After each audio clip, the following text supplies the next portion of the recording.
राडा आपण बघितला, छत्रपती शिवाजीराजांचा पुतळा या ठिकाणी कोसळल्यानंतर जो काही राडा झाला, ही कोकणची संस्कृती म्हणायची. असं आहे की काल जो सिंधुदुर्ग जिल्ह्यामध्ये राजकोट किल्ल्यावर जो छत्रपती शिवरायांचा पुतळा हा कोसळला, उद्ध्वस्त झाला आणि त्या संदर्भामध्ये शिवसेना उद्धव बाळासाहेब ठाकरे गटाचे नेते सन्माननीय आदित्य ठाकरे, राष्ट्रवादी काँग्रेस पक्षाचे अध्यक्ष जयंत पाटील आणि काँग्रेसचे विरोधी पक्षनेते विजय वडेट्टीवार, शिवसेनेचे विरोधी पक्षनेते अंबादास दानवे अशी काही महाविकास आघाडीची नेते मंडळी त्या ठिकाणी पाहणी करण्याकरता गेली होती.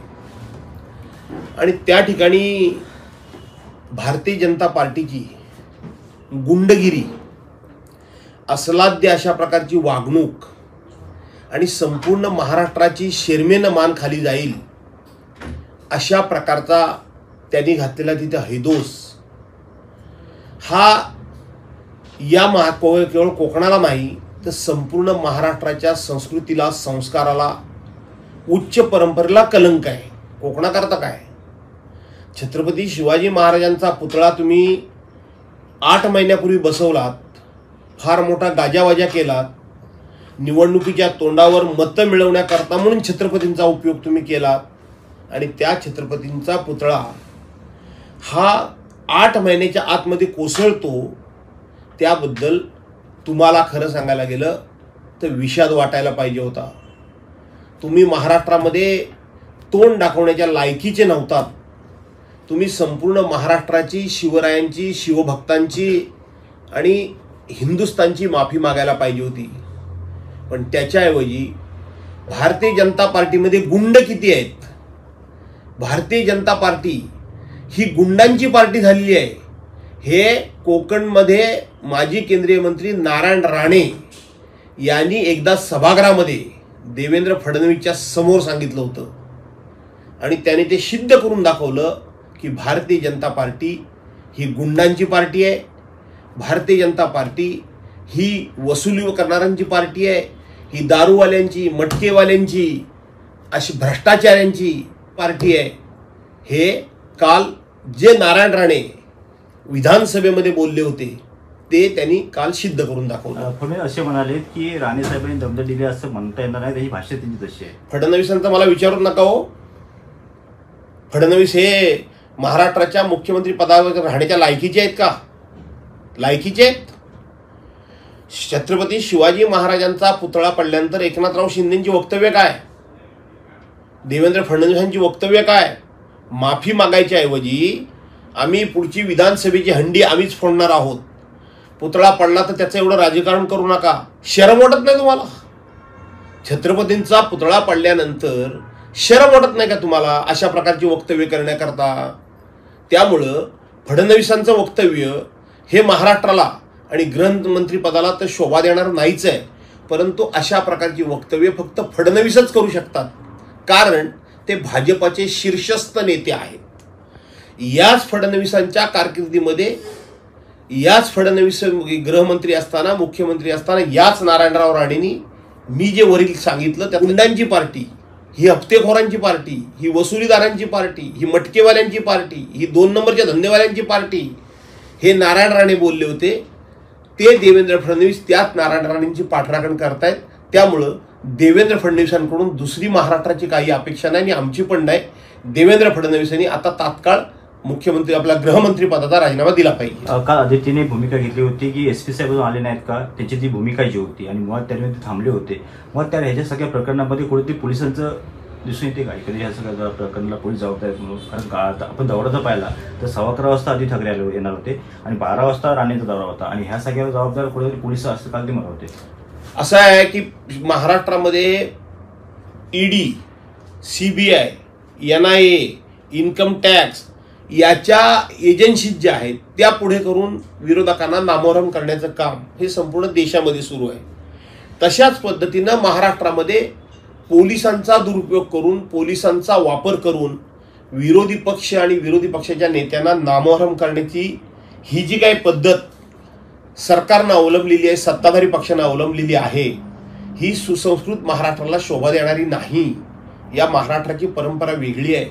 म्हणजे छत्रपती शिवाजी महाराजांचा पुतळा पडल्यानंतर तिथं कुणी पाहणी करायला यायचंच नाही, तिथं कुणी बघायला यायचंच नाही, खेद व्यक्त करायचाच नाही. हे असं कसं घडू शकतं?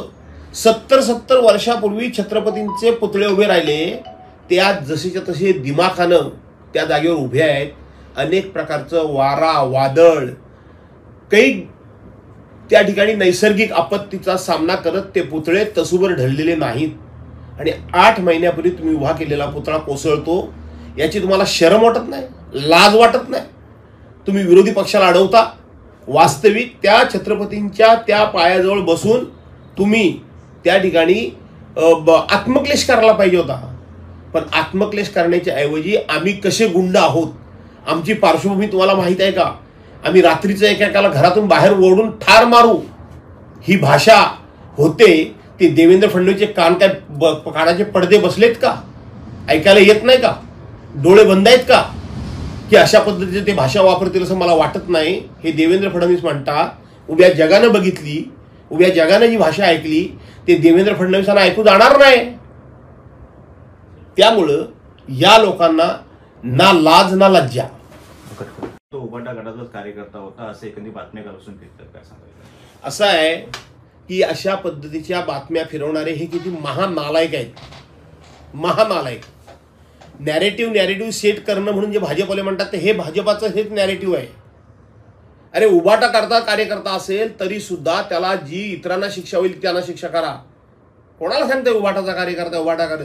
छत्रपतींच्या सन्मानापुढं, छत्रपतींच्या स्वाभिमानापुढं, छत्रपतींच्या इब्रतीपुढं आमचा कोणी कार्यकर्ता नाही. आम्हाला फक्त छत्रपती माहिती आहेत. त्यामुळं नॅरेटिव्ह म्हणतात ना, हे नालायक लोक सेट करतात ते हेच नॅरेटिव्ह करतायत. लाज वाटली पाहिजे, लाज. खरं सांगायला गेलं तर फक्त आता मला एका गोष्टीचा पश्चाताप होतोय की काल खरं तर त्या मोर्चाला मला बोलवलं होतं, परंतु सुरुवातीला तो मोर्चा फक्त माझ्या एकट्याच्या नेतृत्वाखाली होणार होता म्हणून मी जायचं कबूल केलं होतं. नंतर रात्री जेव्हा मला कळलं की अनेक महाविकास आघाडीचे नेते येत आहेत, तर ठीक आहे आपण तिथं, कारण माझ्या अंगामध्ये ताप पण होता, आपण नाही पोचलो, आपण नंतर जाऊ.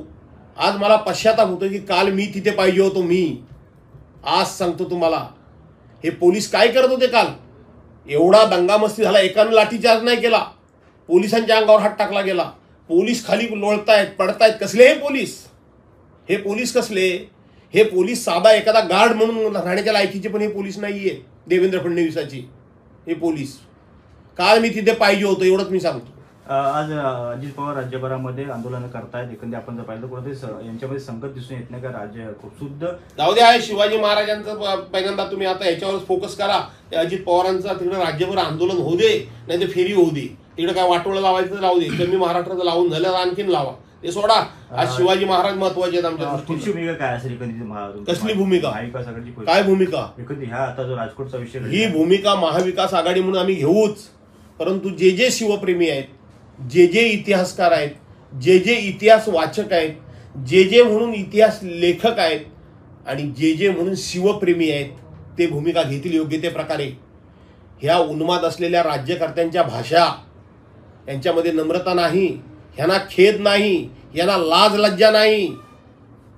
अशा लोकांबद्दलचा निर्णय जनतेने घ्यायचा आहे. आम्ही तर घेणारच आहोत आमच्या पद्धतीनं, पण जनतेने घ्यायचं आणि जनता घेईल.